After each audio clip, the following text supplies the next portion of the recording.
Hello, xin chào tất cả các bạn đã quay trở lại kênh Thanh Cooking, món chay ngon dễ làm. Hôm nay mình sẽ chia sẻ với các bạn đây là cái món sườn mình ghim khóm ha. Những nguyên liệu thì rất dễ tìm mua ở tất cả các chợ các bạn.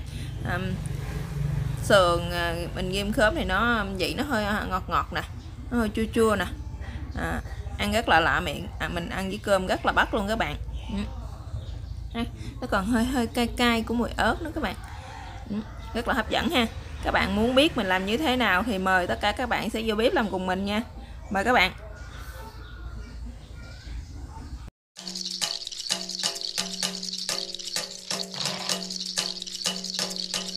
Đây là những cái nguyên liệu để chúng ta làm cái món sườn kho khóm này nha các bạn. Trước tiên thì mình sẽ có đây là 1/3 của trái khóm nha. Khóm nhiều chỗ còn gọi là trái thơm đó các bạn. Mình sẽ sử dụng 1/3 của trái thơm này ha. Đây là 2 miếng sườn mình đã ngâm cho nó mềm và nó nở như thế này. Mình sử dụng đây là 2 miếng các bạn. Tiếp theo gia vị thì mình sẽ có đây là đường nè, bột ngọt, không thể thiếu đó là nước mắm. Đây là nước mắm chay nha các bạn. Thì các bạn nào mà thuần chay không sử dụng hành với tỏi thì các bạn có thể thay thế bằng hành bơ rô nè. Mình sẽ sử dụng đây là 2 nhánh hành này các bạn, 2 trái ớt. Mời các bạn sẽ vô bếp làm cùng mình nha. Mời các bạn. Trước tiên thì chúng ta sẽ đi cắt cái phần sườn non này ra nha các bạn. Các bạn lấy sườn non, nhiều chỗ người ta gọi là tàu hũ ki khô quá ha.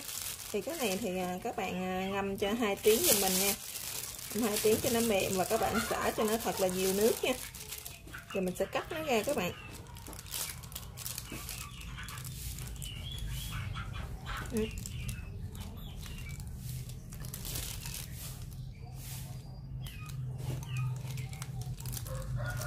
Các bạn cắt ra miếng lớn lớn như thế này nè. Các bạn có thể cắt như thế này ha, hoặc là các bạn có thể cắt ngang nó như thế này cũng được, mà các bạn có thể cắt xuôi nó như thế này vẫn được nha các bạn. Mình thì mình sẽ cắt cho nó nhỏ nhỏ như thế này nè. Thì cắt cái này thì các bạn cắt tùy ý theo mỗi người thôi nha.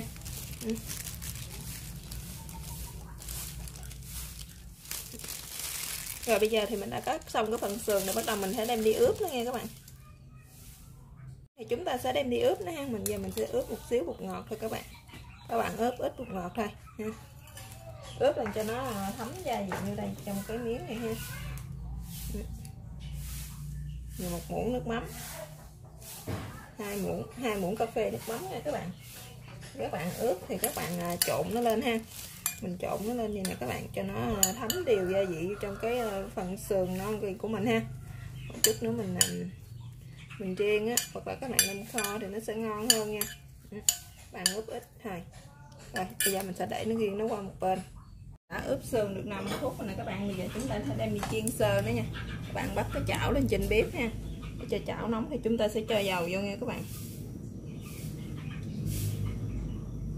Các bạn cho một lượng dầu vừa đủ đây ha, để chúng ta chiên cho nó được ha. Các bạn cho nhiều dầu quá thì lát nữa mình chiên mình bỏ phí, mình chiên vừa vừa thôi các bạn.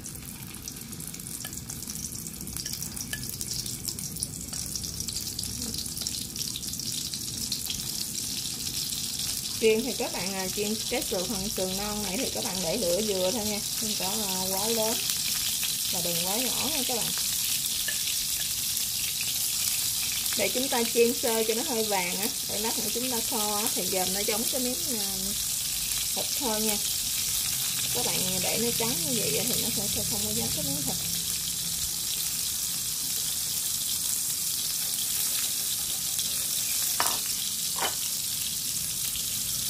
Bây giờ nó đã vàng hơi rồi nè các bạn chở nha. Nó vừa vàng tới là được rồi đó các bạn đừng có để cho nó vàng quá nha.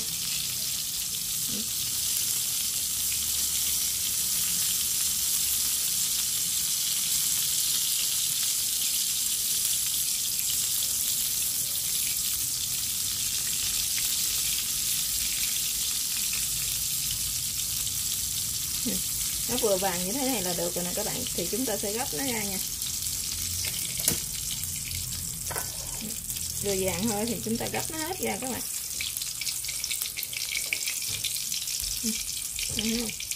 Vừa vàng như thế là được rồi.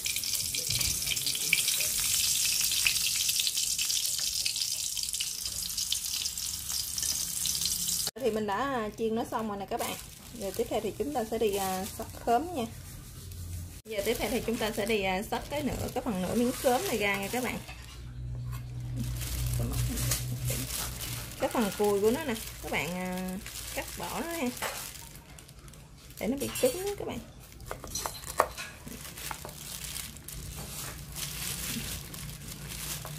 Các bạn có thể để nguyên miếng như thế này ha, hoặc là các bạn có thể cắt nó ra làm đôi như thế này cũng được ha. Mình sẽ để nguyên miếng như thế này các bạn.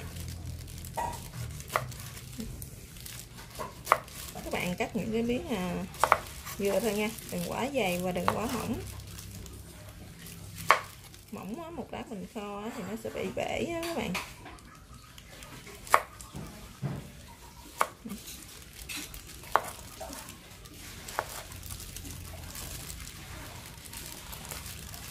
Rồi, bây giờ thì thơm thì mình đã sắc xong rồi nè các bạn.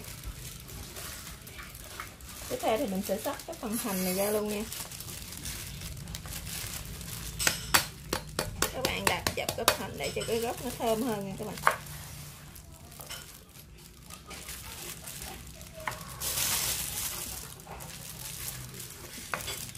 Mình sắc nhuyễn cái phần gốc này để chúng ta lát nữa chúng ta khử nó sẽ thơm hơn nha. Còn cái lá thì lát nữa mình để sau các bạn trang trí cho nó đẹp ha.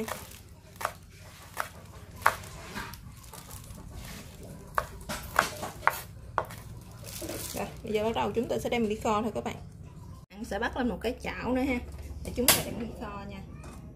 Tiếp theo thì chúng ta sẽ bắt một cái chảo này lên cho nó nóng các bạn.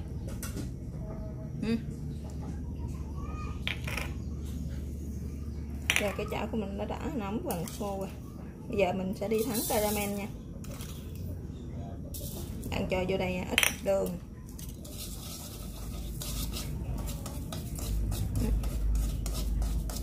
Các bạn để cho đường nó chảy ra nha. Bây giờ đường của mình nó đã tan rồi nè các bạn. Bạn thắng caramel thì các bạn để lửa nhỏ nhất cho mình nha. Để các bạn để lửa lớn quá thì nó dễ bị khét lắm. Chúng ta sẽ cho vào đây một ít dầu. Rồi, giờ thì nó đã vàng như thế này thì mình tắt bếp các bạn. Thì chúng ta sẽ cho cái phần hành á nó vô ha. Thử cái phần hành này cho nó thơm luôn các bạn.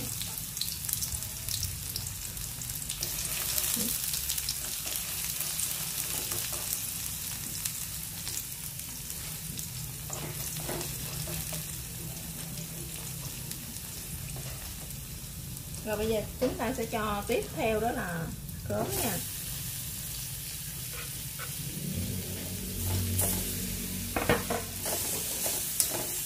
Rồi chúng ta sẽ nêm gia vị vô đây luôn các bạn.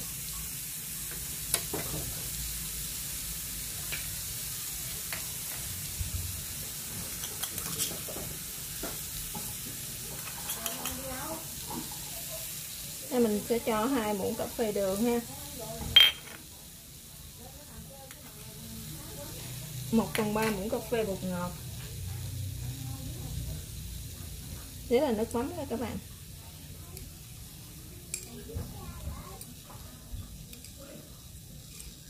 Mình sẽ cho 6 muỗng cà phê nước mắm. Giờ chúng ta sẽ bắt lửa lên ha.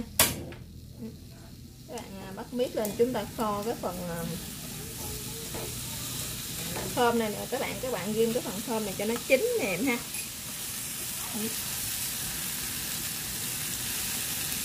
Bạn để lửa nhỏ nhỏ thôi nha, bạn để lửa quá lớn.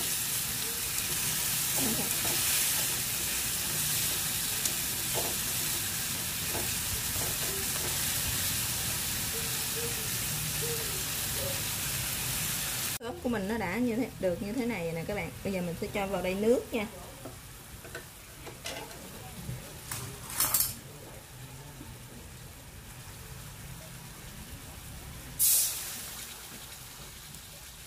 Mình sẽ cho 2 muỗng canh nước lọc nha các bạn. Các bạn kho thêm một lúc nữa nha.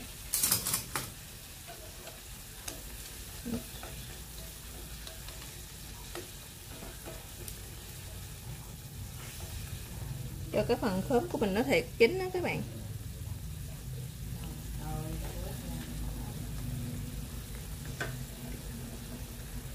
Bây giờ cái phần thơm mình ghim nãy giờ được 5 phút rồi nè các bạn. Nó đã mình sắc mỏng mỏng cho nên nó đã chín rồi ha, trong rồi đó các bạn. Thì bây giờ thì chúng ta sẽ cho phần sườn vô luôn nha.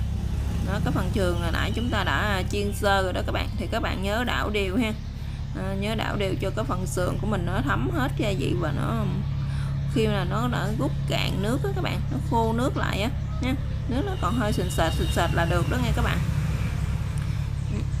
Thì các bạn nhớ đảo đều giùm mình cho nó thấm hết gia vị vô.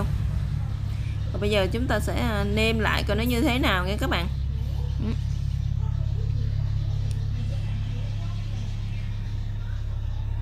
Rồi nêm rồi, bây giờ khẩu vị thì gia đình mình thì nó đã vừa, còn khẩu vị gia đình các bạn như thế nào thì các bạn có thể gia giảm gia vị theo tùy ý của mỗi gia đình nha. Khi nào mà nó khô và cạn lại thì các bạn sẽ cho hành lá và ớt vô nha các bạn. Giờ nó đã cạn rồi nào các bạn, mình sẽ cho hành vô đây nha. Bây giờ thì cái món này của mình là giờ đã hoàn thành. Cảm ơn các bạn đã theo dõi video của mình.